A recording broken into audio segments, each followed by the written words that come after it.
All right, it's the final collab before the Texans get on a plane and go to Minnesota. Landry Locker, Cody Stoots with you, or with you Monday through Friday. We do it at 4 o'clock on Friday because that's when we get the injury report. It's an hour and a half, 2 hours after we get the final injury report. And the news to report is Joe Mixon. They're saying that he's doubtful. I would bet on him being out, and Dameon Pierce officially ruled out. So life without Mixon, it looked like a possibility. After today, it is now a reality, Cody. Yep, Joe Mixon and Dameon Pierce out. That means it's the Cam Akers show. And we get to see if Nick Caserio found himself a gym after training camp started, or if he can just find himself something serviceable. Like, Cam Akers doesn't have to go in there and be Joe Mixon from week one. Just give them a chance to run the football. And the doubtful designation, you're right. I mean, they might as well have just listed him out. I mean, it would be a medical miracle if Mixon was able to go. So Cam Akers, Daria Gumbawale, British Brooks, and maybe JJ Taylor are the running backs available. And Brooks doesn't even practice with the running backs. So it's really Cam Akers and Daria Gumbawale, and how they're going to run the football. Well, your guess is as good as mine.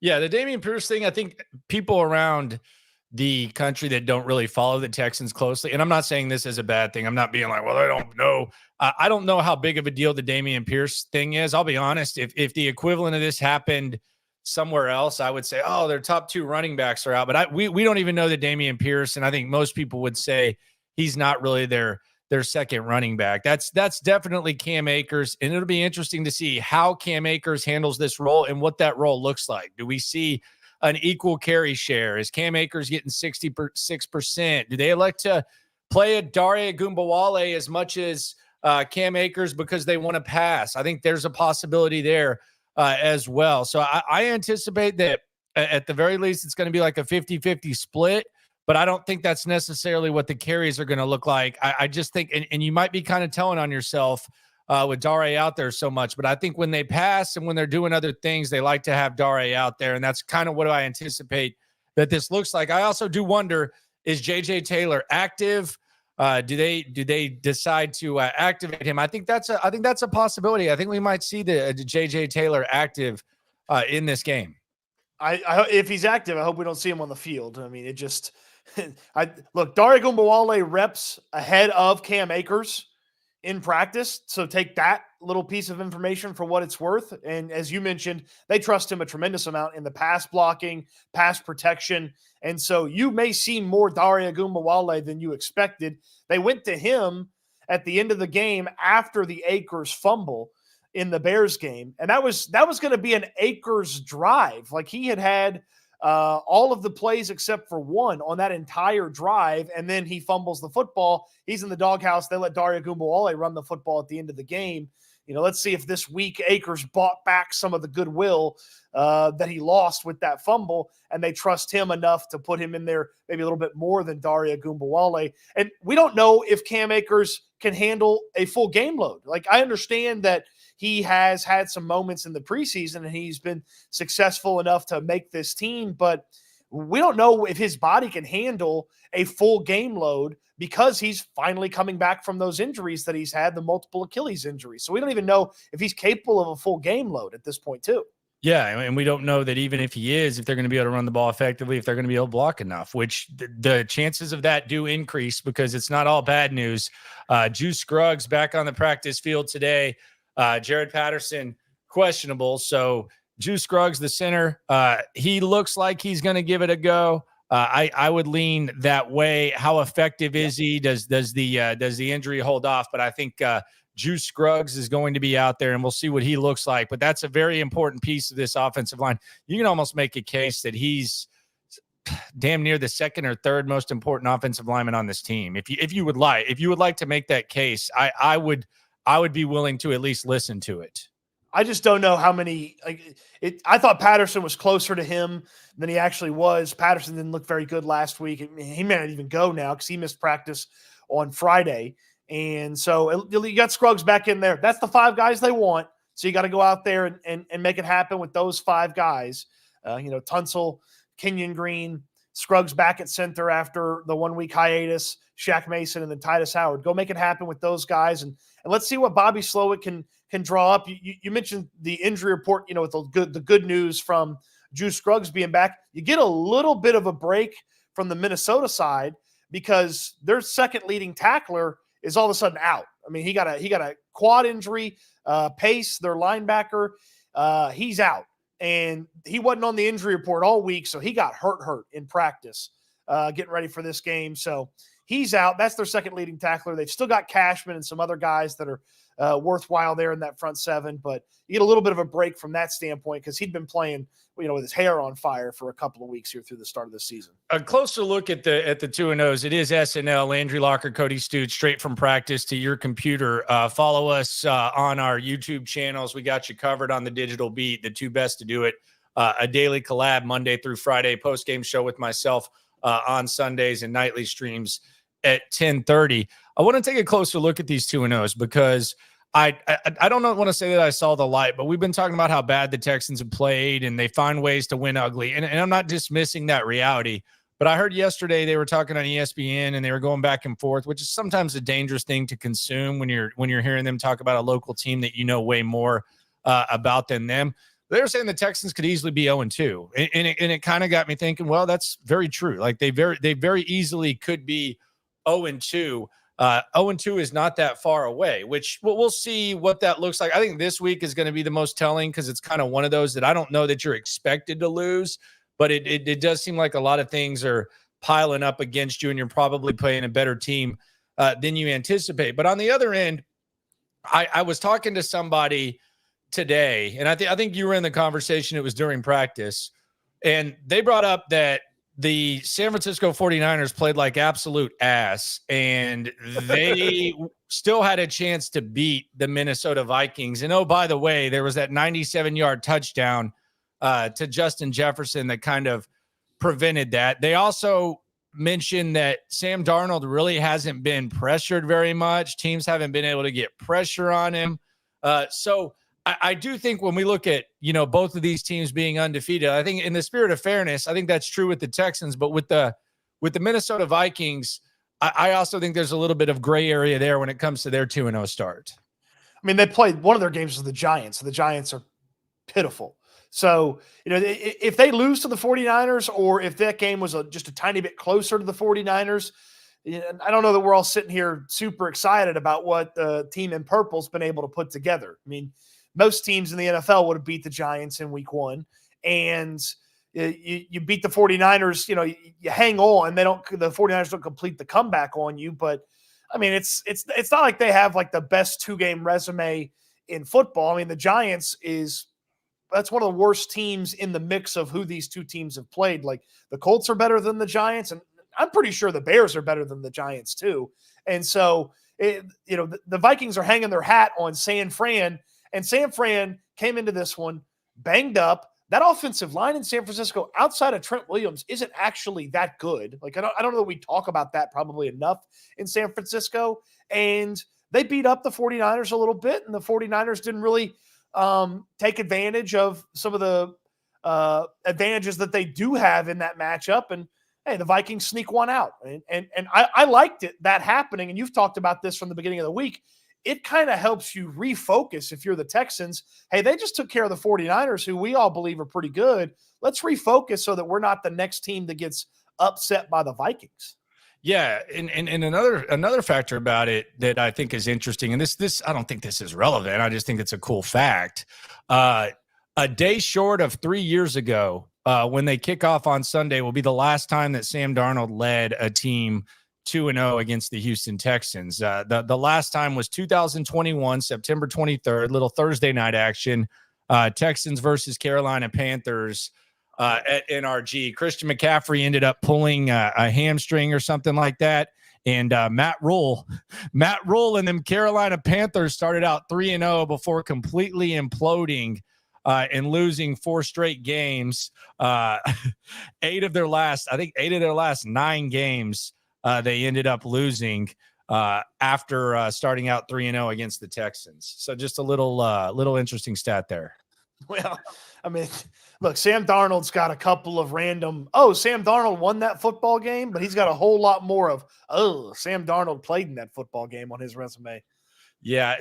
Here's the thing I also wanted to bring up. This kind of reminds me, this Vikings team kind of reminds me in a different way. Like, I don't think the strengths are proportional, but it kind of reminds me of like the Colts last year, where you have a really, really, really good coach. You have a quarterback who's been scrutinized and questioned as far as being able to start as an NFL player. And they're going to be a little bit of a factor. I think there's a little bit of that, at least on when it comes to Minnesota with what the Colts were last year. I know it's completely different, and the Colts damn sure didn't have Jefferson. I don't know that their defense is going to be as good as Minnesota's is, but I think that's another interesting little nugget, if you will, to Kind of pop like on that before the game. I like that comparison. They don't have the talent that Jonathan Taylor is at running back, but they've got an incredible talent at the wide receiver spot in Justin Jefferson that the Colts don't have.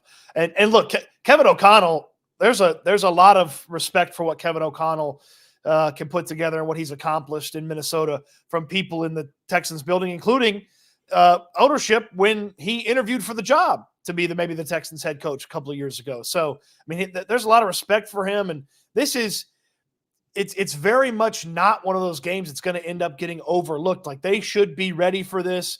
And if they get beat, it's because the Vikings were better that day, not because the Texans weren't ready or were looking ahead or anything like that. All right, we got Jake swarming the super chat. You ain't never hate. Swarm. Shout out to Jake. He says, let's address the elephant in the room. Why the hell do they think the Jets are going to the Super Bowl? Because they beat a bad team. I was going on this rant last night on the locker room at 10:30, which I go live at night every day. The way they were talking about the Jets yesterday was almost like it was like some sort of Super Bowl contender. I don't know if there's like some sort of like rule that you have to hype up and gas up the Jets, but I did not watch that game yesterday. Like, I watched the Ravens, I watched the Bengals, I watched the Chiefs, I watched every team in the division. I watch the Bills now, and I say, okay, that's the tier that the Texans are trying to get at. I don't take the Jets as serious as they did yesterday on the broadcast. I just don't think they're that good. Well, I also don't feel like they beat a very good team. That's one of the most pathetic rosters in the entire NFL in New England. I mean, the quarterback situation's a mess. The wide receivers are probably the worst in football. The offensive line's a joke. Like, I mean, they didn't beat up on a good team. You know, if they'd done that to a middling team, I would have thought a little bit differently of it. But I mean, they beat up on one of the worst teams in football, and one of the teams that are going to be one of the worst teams in football. Like, I'm not excited. They don't scare me. They don't worry me. And Rodgers, I mean, everybody's like, oh, look at him scramble. He doesn't move right. Okay, I know he scrambled and moved. He doesn't look good. It doesn't. He doesn't move right. It doesn't look right. Yeah, it does not look right. The Texans will play the Jets later on, and maybe Rodgers is still alive for that one. In that damn stadium, though. Woo, that's not a fun place to play. It is Landry Locker, Cody Stoots, S&L. Here, the Friday post final injury report wrap. I want to touch on something that's getting a lot of attention: the Brian Flores factor in this game. And I don't think that I've ever seen an assistant coach get gassed up as much as Brian Flores does, which is fine. I think he's a good defensive coordinator. I do think it's a little bit extra, though. I think they face a lot of good defensive coordinators, and he's coming off a fine game. He's coming off a good ball game. Here's my thing, though. Like, if we're talking about the Texans versus the Vikings, and we're talking about things that need to happen and things that you need to do to win this game, it's not optional to have to confuse CJ Stroud. It's not optional to have to call a good game on defense to beat this Texans team with CJ Stroud. So the Flores factor, I'm not saying that it doesn't exist, but what I am saying is that I think on the other end with Nico, I don't think you have to do anything too fancy, especially when you have those two guys on the edge and you have those two guys on the corner. I don't think you have to do anything too wild and too exotic to get the job done. So as much as I hear about this Flores factor and I hear about all this confusion and stuff like that, and Bobby Slowick had a badass quote where he said, you know, he tries to eliminate the impact that coaches have, impact of coaching. I thought that was a great quote. You better, because Sam Darnold's not going to go out there and outduel CJ Stroud. And as good as Jefferson is, the one thing that the Texans can look at with the Vikings, and maybe I'm wrong, is you can look at one guy and say, okay, if we take this guy out of the equation, then we're probably smooth sailing. I don't know that the Texans have gotten to that point yet where you can just say, we're going to take away Nico Collins and you free up Tank Dell and Stefon Diggs. I liked so when you talk about the Brian Flores thing, you're going to hear a lot of people talk about, the pre-snap and the chaos that he creates and how he, makes the quarterback use their eyes pre-snap. And then Bobby Slowick summed it up really well. He said, we worry about what happens post-snap. We worry about what we see and how we react post-snap. And sometimes pre-snap tells us, but that's what we worry about. And I think back to just some of the little bits of info that we've had about CJ Stroud, about how studious he is in figuring out how defenses operate. I think back to New Orleans last year, very early in the season. So he even built on this throughout but New Orleans last year, he threw his first interception against the Saints, and he explained that linebacker did not do what he typically does in that play. So they showed him something that he had never seen. He threw the guy the interception. And that's what Flores has to do. But Stroud, it feels like he puts in so much extra work and actually can utilize that information. Guys can watch film and it doesn't ever take, but it feels like he can actually utilize that information. And so there's a limit to what the Vikings can do. Like, they've got some nice players, but it's like they've got a shutdown corner and a side-to-side, rip it out of the air linebacker that's like Fred Warner. Like, they've got some nice pieces that need to be in a good spot, but Stroud's ready for that and ready to counteract that. So I'm not super worried about this big Brian Flores love. I'm worried that they can get some pressure. I mean, coming into this week, they were the only team with more sacks in the league than the Texans. So they can put some pressure on Stroud. So I'm worried about that, but I'm not worried about the exoticness and stuff like that of Brian Flores' defense. That doesn't worry me if I'm the Texans. Yeah, it's a lot. There's a lot of talk about it. I'm not saying it's not there. It just seems it's very buzzy. Like, it's very buzzy. Like, I don't know who Andrew Van Ginkel is. I don't know who Blake Cashman is. Well, I know who Brian Flores is. So like, it's very buzzy to be like, oh, Flores. It's like, okay. Like, how about you just talk about like some of the really good players they have? I mean, for me, like, and I know this team, I don't know that these guys like really watch a lot of Sports Center and stuff. I think some probably watch it more than others. But for me, like, you always hear about, this guy watched them say this and that motivated him to do this. If I'm the Texans defense, I'm a little bit annoyed by the way and the manner in which Minnesota's defense is dominating all of the dialogue leading up to this game, because I actually think that there's a chance that we're watching two top 10 defenses on Sunday. And like, as much as Minnesota's done a good job, and as much as they've confused people, and as much as Brock Purdy didn't know what he was doing, and Daniel Jones looked like Daniel Jones, I think the Texans have a pretty damn good defense, and I think they've played pretty damn good defense. So if I'm Danielle Hunter, I don't even know if he has a TV. If I'm Danielle Hunter or Will Anderson or something like that, and I'm watching this, I'm just like, man, we got a pretty damn good defense. Like, you aren't hearing a lot of people talk about the Texans defense. And I know it's early, but you're hearing a little bit about the edge guys. I mean, but it's not getting a lot of attention.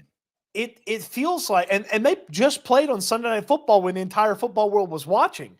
And it feels like people have almost explained away Sunday Night Football as the Bears haven't done enough for Caleb, instead of, the Texans actually just annihilated whatever the Bears were trying to do. Like, it feels like it's been a lot more like the Bears suck and the Texans are good. And I'm here to tell you, this is a really good defense. And Landry's right. It's going to be a top 10 defense. I told somebody the other day, I'd be shocked if they're not top 5 in stopping the run when this season is over, because of just the way that they are so aggressive and attack things in stopping the opposing team's run. Like, this is a really good defense, and we have probably not seen people analyze this matchup and talk about it enough. Yeah, that's the thing, is that, like, national media, I think it's like a good resource sometimes just to hear what people are talking about. It's not the end all be all. Like, I don't care what a lot of them say about the Texans, but like, if you just look at what they were talking about nationally, like against the Colts, I would say the Texans were the story. Like, it was like, the return, like the Texans were the story. against the Bears, it was like, well, Caleb Williams got roughed up. Are they blocking enough for Caleb Williams? And why is CJ Stroud telling Caleb Williams this? And now it's Brian Flores. Like Brian Flores, I don't think Brian Flores defense is a bigger story than CJ Stroud. I just don't, I'm not there. I don't think that's a thing. And there's not one defender over on the Vikings defense that should be a bigger story than Danielle Hunter and Will Anderson. Like coming off of that performance that they just had. So I'm so interested to watch how DeMeco Ryans is going to approach this, because Darnold has been pressured at a bottom 10 rate through 2 games, which is crazy. He's been blitzed the least in football through 2 games, and like the Texans aren't blitz happy, but DeMeco Ryans will dial it up when he needs to, and they through 2 weeks we can see it. They love to send Azeez Al-Shire on a blitz with those 4 defensive linemen, and something to watch as well. They will dump Derek Barnett inside and still have Anderson and Hunter on the field. And that's their like turbo pass rush package, where look, if you're going to get to the Vikings, they got a good tackle duo like those guys, Darisaw and O'Neal. Yeah, they're good. They're probably the least talked about good tackle duo in football, but their interior is pretty shaky. It feels like kind of almost mirror image to the Texans, because the Texans interior guys are a little shaky from a pass block standpoint. But I am fascinated to watch how DeMeco Ryans forces Sam Darnold to make some quicker decisions and plays a little bit tighter coverage. And as we've talked about this front 7, there's the cornerback duo of Derek Stingley and Kamari Lassiter. Like that's a much better duo than the first 2 sets of cornerbacks that Darnold played as well. So it's not close. He's gonna throw you one. Better receiver than the Texans have seen too. So absolutely. You got like Justin Jefferson is one of the best players you'll go against as a defense all year long. Look, Lassiter's been really good through 2 games. I'm a little worried when it's 4 versus 18, but that's for the Texans to figure out how to make that not be a huge negative. He said that he's ready to go. Kamari Lassiter. So. We'll see how Chicago was also crappy on the interior too, and they were able to take advantage of that. So this is like back-to-back weeks of going against pretty suspect guards.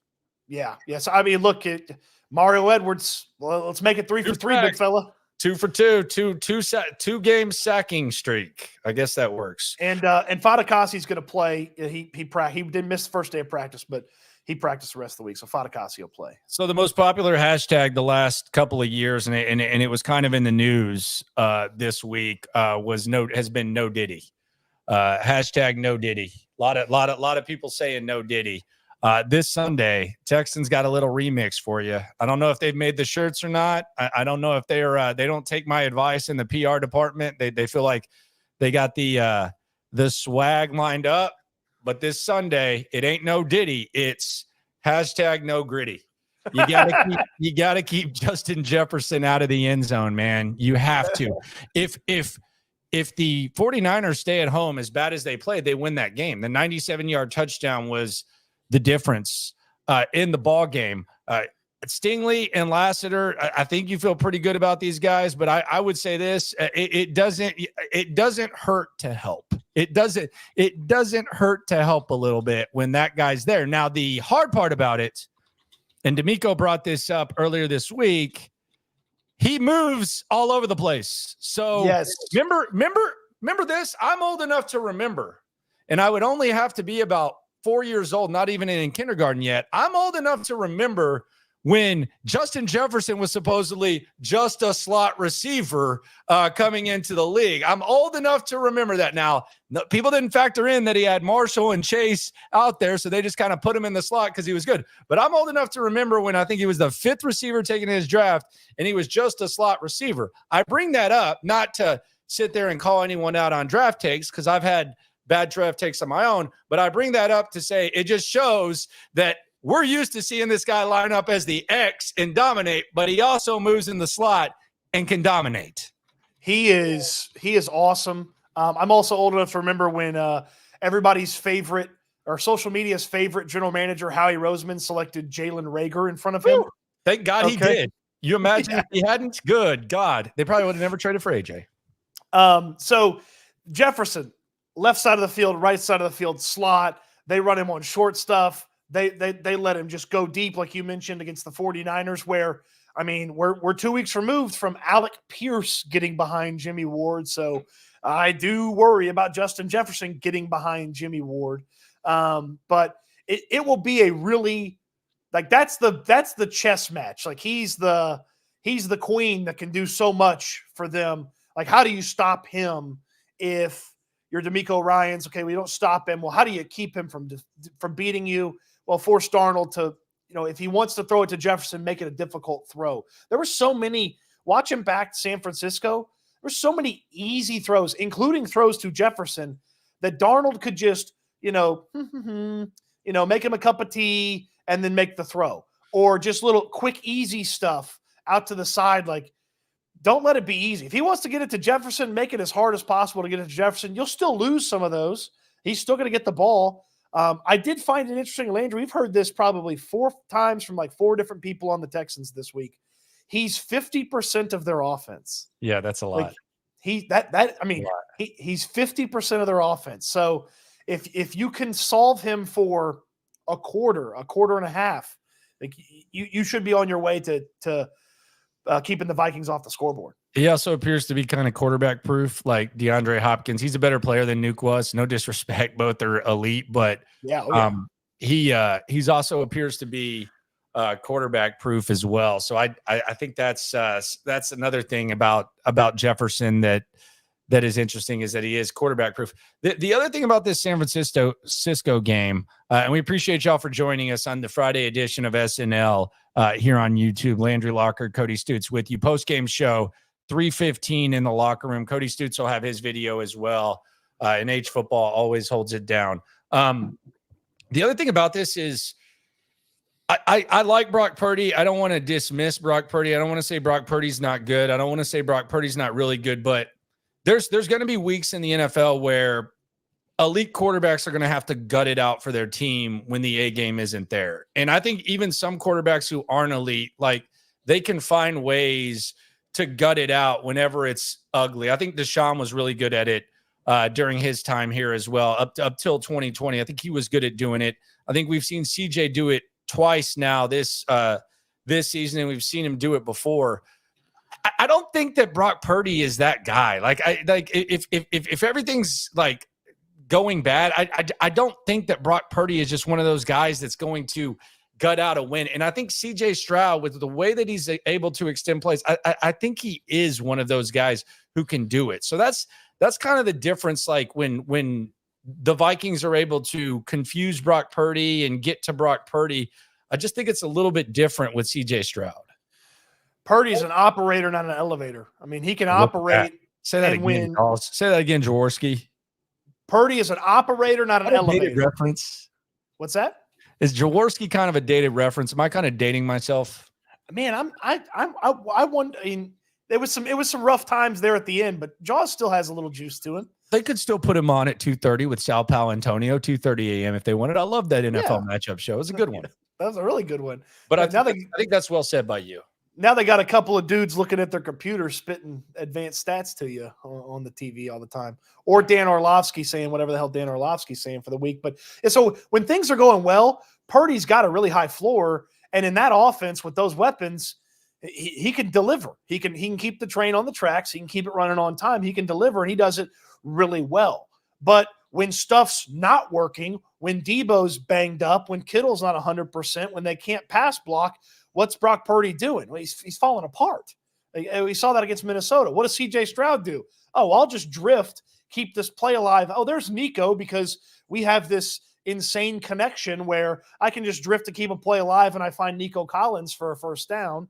Oh, I need to step up in the pocket and throw from a weird arm angle to get it over the middle to Dalton Schultz. Oh, I can do that. I slip and get the ball to my tight end still. Like, CJ Stroud can do so many things that Purdy can't. While Stroud can do everything that Purdy can, and he can do it just as well and maybe better on a lot of those things. So that is a huge thing that Like if Brian Flores walked in and said, if we're as good against Purdy as we are this week, we're going to win, he'd be wrong. You have to be better because CJ Stroud is a better quarterback and has more that you have to account for. Yeah, and I anticipate them trying really hard to make Sam Darnold uncomfortable. Who knows what goes down? We do have a clear picture, though. Joe Mixon, he's out. Like, let's just be serious. If he plays, that'll be I'm gonna go get him a Willis Reed jersey if he plays. That might be a little bit dramatic, but well, hold on. If you want to not be dated, you got to get a Paul Pierce jersey. Well, Willis Reed references have always been dated. All these people bring that up. Nah, because Paul Pierce wasn't hurt. Paul Pierce just went to use the restroom. He was constipated. He acted like he got shot though. Yeah, he shouldn't have. As soon as your butt hits a wheelchair, you shouldn't be allowed to come back in the field of play unless you're a WWE superstar. That's the rule right there. You think you are Mankind, Mick Foley? What are we doing? Stoots, appreciate you. It's going to be fun. We've made it to the weekend. Saturday pigskin, manana. Sunday pigskin, Texans. Noon. We're back in our comfort zone of noon kickoffs, and I know we'll be on top of it. And we got everyone covered. For Cody Stoots, I'm Landry Locker. Always remember, when it comes to this Texan stuff, we're all in it together. Go. Oh, you Give want me a me to do the trademark. thing? Give me a trademark. Look, I tried to point to you, but I got to point that way instead of that way. I was trying to do the NWO thing. Oh. Yeah, I was Oh trying to do yeah. that. All right, let me. All right, don't play it. Down that. Hold up. When it comes to this Texan stuff, always remember we're all in this together. Eat good, sleep good, be good. And we'll talk Texans again soon.